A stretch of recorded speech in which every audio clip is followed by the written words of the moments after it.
Hey everyone, welcome back to my channel. Welcome if you are new here. My name is Brittany, and in today's video, I am going to be sharing two recipes. The first one is going to be a sweet potato casserole, and the second one is a corn pudding casserole.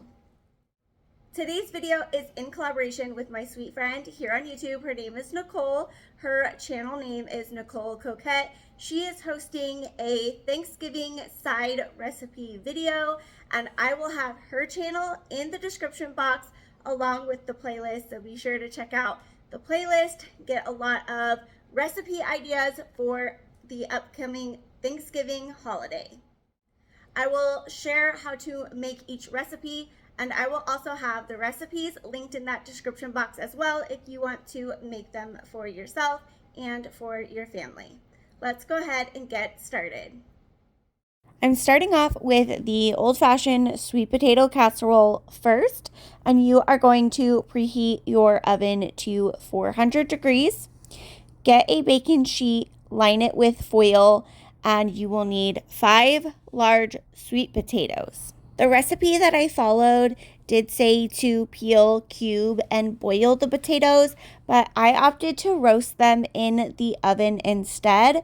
So first I washed all of my sweet potatoes, and then I used a fork to put holes, like pierce holes, in all of the sides of each sweet potato, and I put those in the oven and I baked them at 400 for 45 minutes.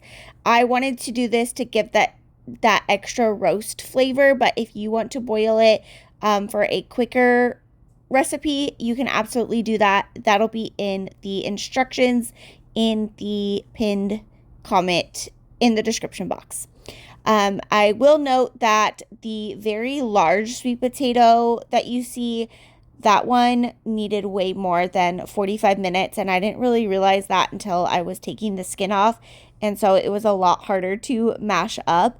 But once I used the hand mixer, it still made it very creamy, and there were no like large chunks.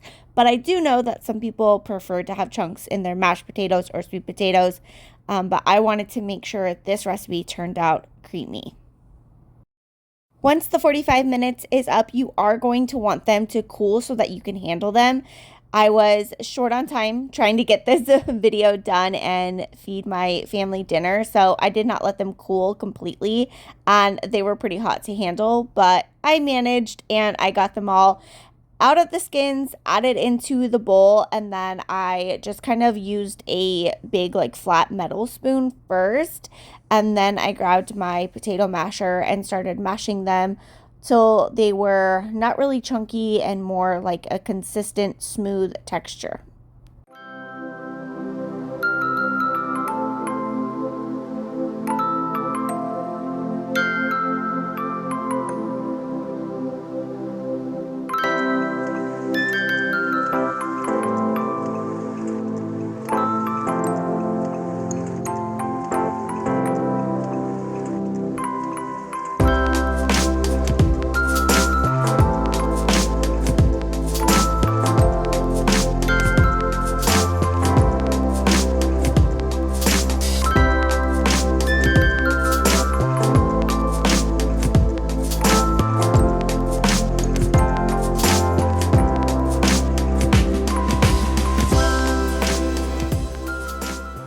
It is now time to add some of the other ingredients. You are going to add 1/4 cup of whole milk, 1 splash of orange juice, and I'm just using a pulp-free orange juice, and I don't really know how much a splash is, so I just added a tiny bit. You will then add 5 tablespoons of unsalted butter softened, and you are going to add 1 egg, but you are going to beat it in a separate bowl. And then add that to the sweet potatoes, butter, milk, orange juice. Next, you are going to add 3 tablespoons of brown sugar. This part of the recipe did not specify whether light or dark brown sugar. I just used light. But in the crumble topping, it does specify to use dark brown sugar. So I needed to buy that because I did not have that on hand. I only had the light brown sugar on hand. Once you add that, you are going to add 1.5 teaspoons of ground cinnamon, and I just kind of eyeballed that, as well as 1 teaspoon of vanilla extract. I just use a capful, maybe a tiny bit more. That's something that I've always done. My mom used to do it too when she would make anything with vanilla. And then last but not least, you are going to add a 1/2 teaspoon of salt. I just kind of eyeballed that, and I used pink Himalayan salt. And now at this step, you are going to get your hand mixer. This is the Beautiful by Drew Barrymore hand mixer. I have quite a few kitchen appliances from this line, and I have absolutely loved every single one of them. I will try to find it on Amazon and link it in the description box if you are interested in this. It is reasonably priced, and I really do like it. Next, you are going to get a 9x13 casserole dish. You are going to spray it with some nonstick spray, and you are going to spoon out the sweet potato mixture into the pan and make sure that it is evenly spread out across the entire surface. Once that step is completed, I did forget to mention, if you do roast the sweet potatoes like I did, that was previously at 400, you will want to turn down your oven to 350 degrees. Put the sweet potato mixture into the oven, again, 350 degrees, and you are going to bake it uncovered for 25 minutes. While the sweet potato mixture is baking, you can go ahead and make your crumble topping. And for this, you will need 1 cup of finely chopped pecans, a 1/2 cup of dark brown sugar, and then 3 tablespoons of unsalted butter, slightly softened. At this step, I tried to use a fork to mix it together, and it just was not incorporating well. So I washed my hands, dried them, and I used my hands to really get the butter and the pecans and the brown sugar into a nice crumble mixture. And I do feel like the warmth of my hands kind of helped soften the butter even more so that it was turning into a crumble and combining together versus being separate. And so your crumble topping should look like this at the end. Once your sweet potato mixture is done in the oven, you'll pull it out, and this is optional, but this is how the recipe displayed the casserole, which that's what caught my eye. But to do it in stripes, so do a little bit of marshmallows, then the crumble, then the marshmallows and the crumble. And I love how the presentation turned out. So if you do make this, I highly recommend making it this way as well. That way when you have guests over for Halloween, I can't believe I said Halloween, for Thanksgiving, it'll be such a pretty presentation. And, or even if you're just serving it for your family like I was on this night, they all were impressed by both dishes that I made. Once you've added both of these to the top of the sweet potatoes, put it back into the oven and bake it for about 10 to 15 minutes until the marshmallows have started to brown and the pecan topping is crunchy. So it should look just like this. Doesn't that look delicious?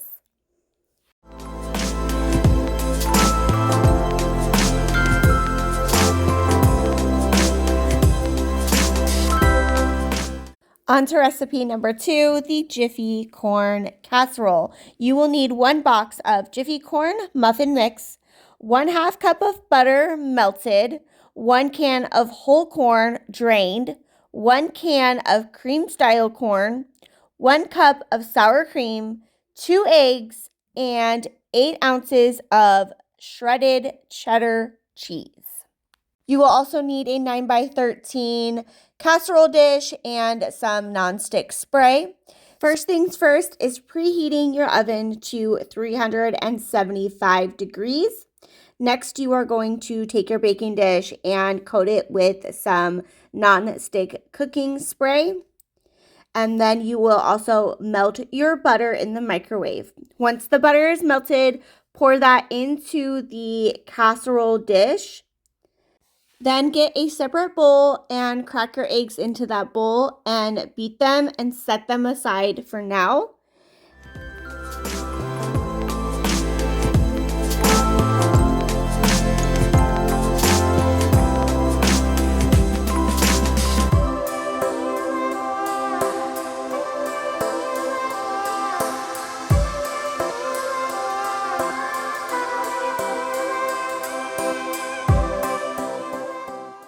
And then after, you are going to add your drained corn into the casserole dish and your cream style corn into the casserole dish. Once those are added, it's time to add the 1 cup of sour cream. You will notice I do not add sour cream up to the top of this 1 cup measuring. I probably do half. That's because the majority of my family does not like sour cream, so I don't want to add too much of that sour cream flavor. After you add the sour cream, now it is time to add the eggs, and you are going to stir this mixture together until it is mixed. Be sure, though, it does note this in the recipe, not to overmix all of the ingredients at each step. It does say that overmixing the ingredients can cause texture to become too dense or tough. And I think I accidentally did that this time, or I cooked it too long. Either one, but it did end up being a little bit tough this time around, but it's normally not like that. So I kind of made a whoopsie at one of the steps. So you do add your half of your cheese, mix that together, then add your muffin mix, and then stir all of those ingredients until blended. Then you will top with the remaining cheese and make sure it's like an even layer at the top.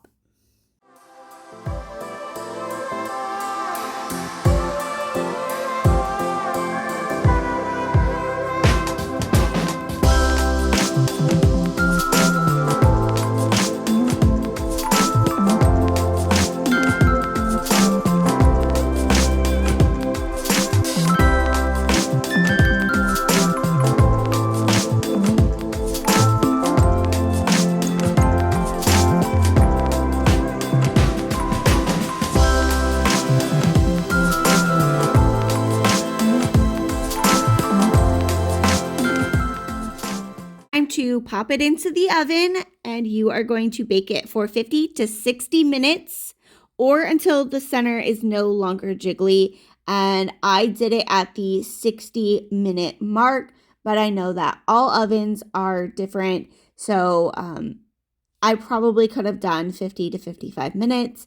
But here is both recipes side by side, and now it's time to serve them up and give them a taste.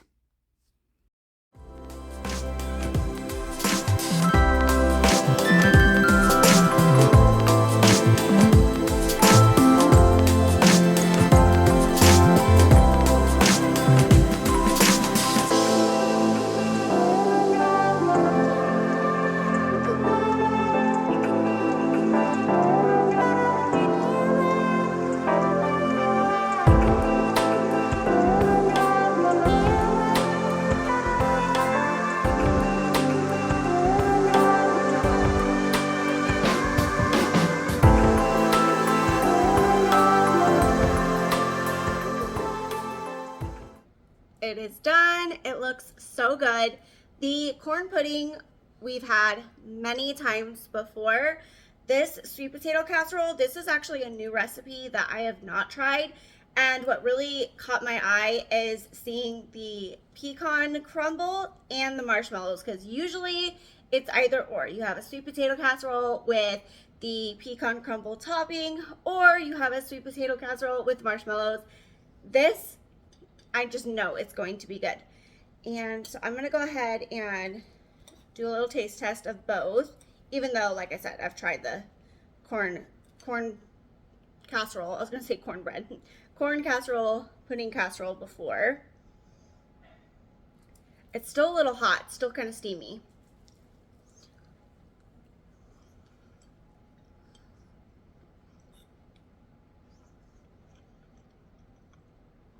That's so good.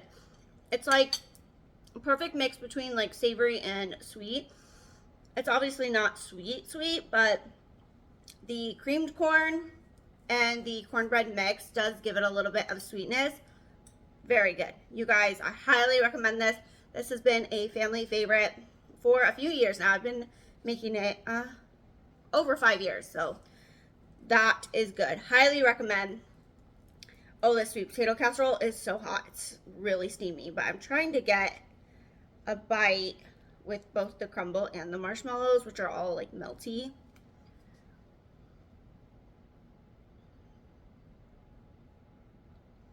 That's gonna be so good. I'm just trying not to burn my mouth off.